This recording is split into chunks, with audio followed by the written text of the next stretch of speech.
Madam இப்போ பார்க்க எப்படி இருக்கீங்கயா? ரொம்ப கலர்ஃபுல்லாக இருக்குக்கா.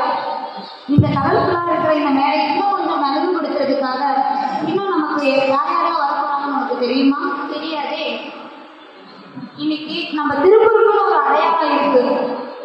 என்ன அடையாளம்க்கா?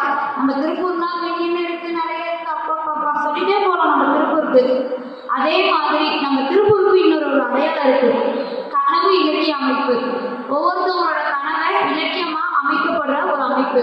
அப்படியாப்பட்ட கனவு இலக்கிய அமைப்பின் எழுத்தாளரான திரு சுப்பிரமணியம் ஐயா அவர்கள் தான் நமக்கு இன்னைக்கு முன்னிலை வகுக்க போறாங்க.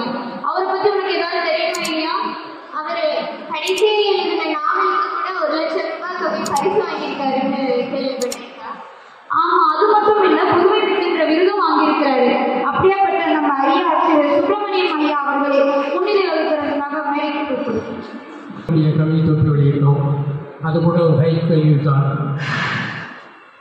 திருப்பூரில் உள்ள தொழில் சிரமங்கள், தொழில் நேரம் இதெல்லாம் தாண்டி இளைஞர்கள் எழுதுவதற்கும் படிப்பதற்கும் அவங்க நேரத்தை ஒதுக்குவது என்பது பாராட்டக்கூடிய விஷயம்.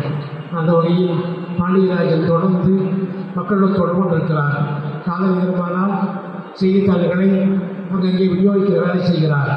நேரம் கிடைக்கும் போதெல்லாம் இலக்கிய அமைப்புகளுடன் தொடர்பு கொள்கிறார். அவருடைய தொடர்ச்சியான முயற்சிகள் வாழ்த்து போகும்படியாக இருக்கின்றன. அதுவும் இந்த ஹைக்கு தொகுதி தொகுப்பு மிகவும் கூறிய பார்வையில் சில விஷயங்களை ஆழமாக கவியாக எடுத்து வைக்கிறார். அதை பற்றி எல்லாம் ஹரிஹரன் அவர்கள் விரிவாக எடுத்துரைப்பார். பாண்டியராஜனுடைய முயற்சிக்கு வாழ்த்துக்களை சொல்லி நன்றி சொல்கிறேன்.